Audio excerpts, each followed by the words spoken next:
We're having fun out there, folks, all right? It's Wednesday. Remember that. It's Wednesday. We have a couple more days. We're at the weekend. Hopefully it's going to be pretty weather out there. I want to get outside. Now, another cocktail you can do with some things in your pantry here is taking something like balsamic vinegar, okay? And you might have a bunch of vinegars out there. You could have champagne vinegar. You could have apple cider vinegar. You could have white grape vinegar. Go down the list there. Vinegar is great because you can start making shrubs.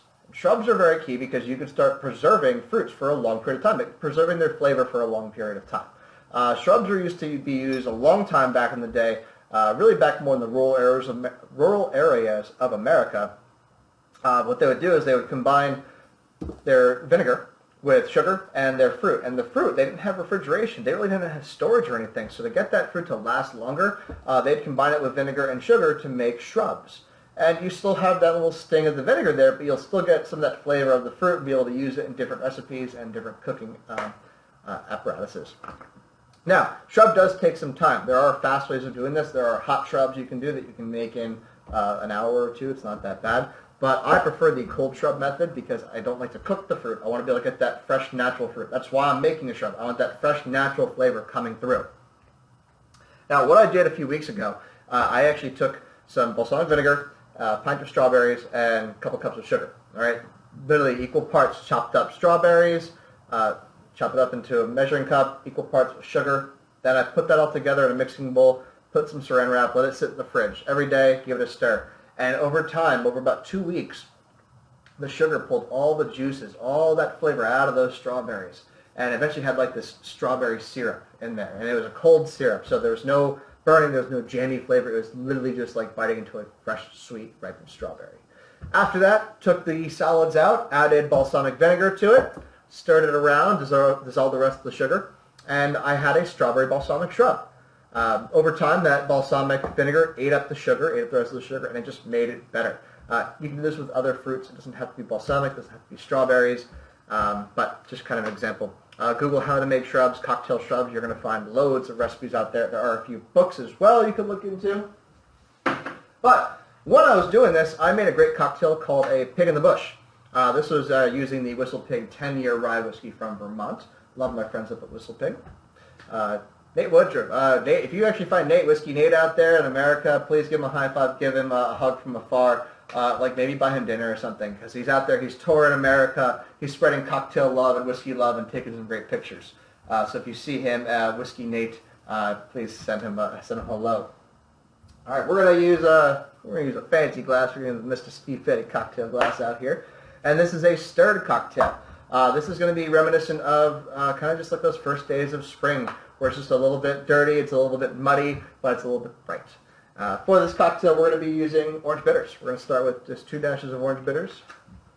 We're going to also pull out the new bitter we've got in the mail. Amazon Prime still delivering, guys. Fee Brothers, whole line of bitters. Got some rhubarb bitters here. We're going to do 2 dashes because I want some extra brightness and some extra bitterness coming to this cocktail. Alrighty. Over here is my strawberry balsamic shrub. This is aged for about 3 weeks. It is bright, it is strawberry forward, it's got that little bit of that balsamic kick to it.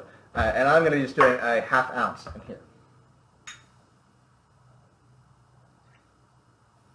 Alrighty then.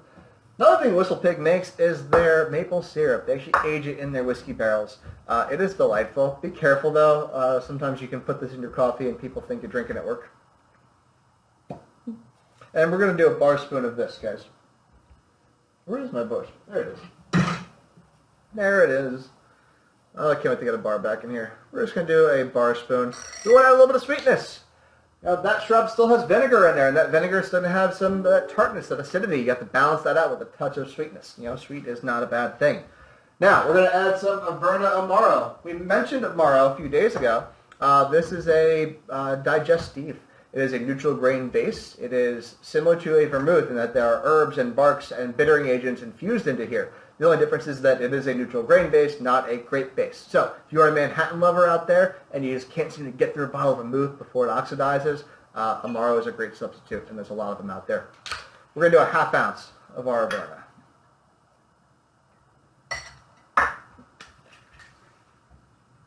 And then our whiskey, I used the 10-year before, but I'm going to be using the Piggyback, the 6-year straight rye whiskey, 100% rye whiskey from WhistlePig. This is their newest whiskey in their collection here. This is really kind of meant to be that bartender go-to bottle.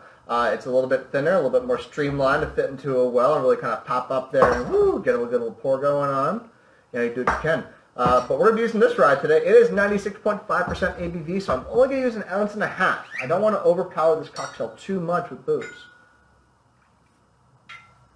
I like WhistlePig rye. It's a very classic style rye. They source their rye from Alberta, Canada, which is really some of the best rye out there. It is dry, it is spicy, it has a little bit of a dried citrus note to it.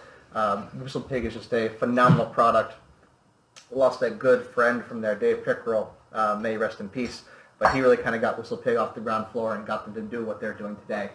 So we owe Dave a lot for that. Now, since we got a fancy glass, we got a fancy whiskey, we might as well get some fancy ice, right? I know I want it.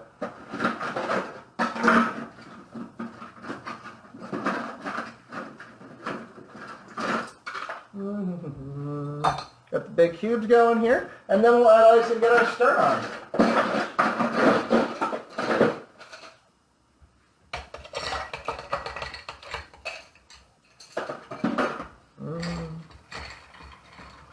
Alright, I love stirring. I go with this every single time, but stirring is such a relaxing, therapeutic side of bartending. It's that one time you actually get to center yourself, gather your thoughts, look around the room, and just kind of take note. Take note of what's going on around you. And a lot of times we get busy. We get torn into a lot of different directions. And it's important to look around and see what's out there for you. Look at those people who are still looking out for you and remember them and think about them. You know, it's not just you out in the universe here. We're all here. And if we're all working together, we're all going to get there together. All right, we stir until we are good. Got that ice beating up that liquid there. We're loving it. Yeah, baby. Oh, yeah. And you would think this cocktail would taste heavy and super bold because of the color of it, because of all the ingredients added to it.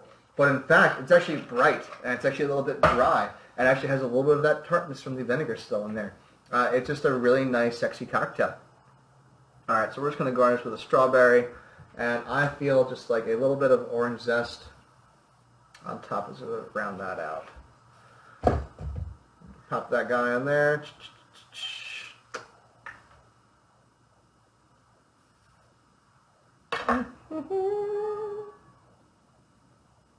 Right there.